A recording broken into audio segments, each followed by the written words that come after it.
রাত 11টা পেরিয়েছে। আকাশে কালো মেঘ ঘন, দূরে বাজ পড়ছে। বৃষ্টি শুরু হয়েছে টুপটাপ করে। গ্রামের পুরনো মসজিদের চারপাশে কুয়াশা ছড়িয়ে পড়েছে। লোকেরা বলে মসজিদের পেছনে এক কবরস্থান আছে। বৃষ্টি রাতে সেখানে এক অদ্ভুত ছায়া ঘুরে, আর কেউ নামাজ পড়লে তার কণ্ঠে হেসে ওঠার মতো অদ্ভুত শব্দ মিশে যায়। যাক বাবা, কি বিপদে পড়লাম হঠাৎ। বৃষ্টি পড়বে কে জানে, সাথে করে ছাতাটাও আনলাম না। যাই হোক, দ্রুত পা চালাই, বাসায় ফিরতে হবে যে।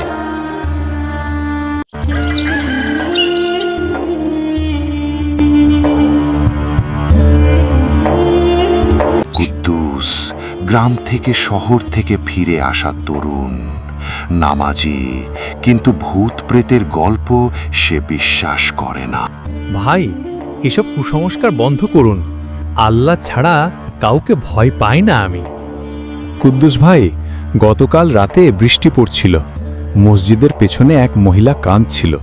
তার কণ্ঠে আয়াতুল কুরসি শুনেছি। ঠিক আছে, আমি কাল রাতে যাই, দেখি সত্যি কিছু আছে কিনা। রাত 12টা।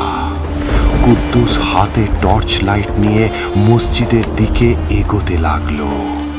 আকাশে বিদ্যুৎ চমকাচ্ছে। প্রতিটি আলোয় মসজিদের পুরনো মিনারগুলো ভৌতিক দেখাচ্ছে।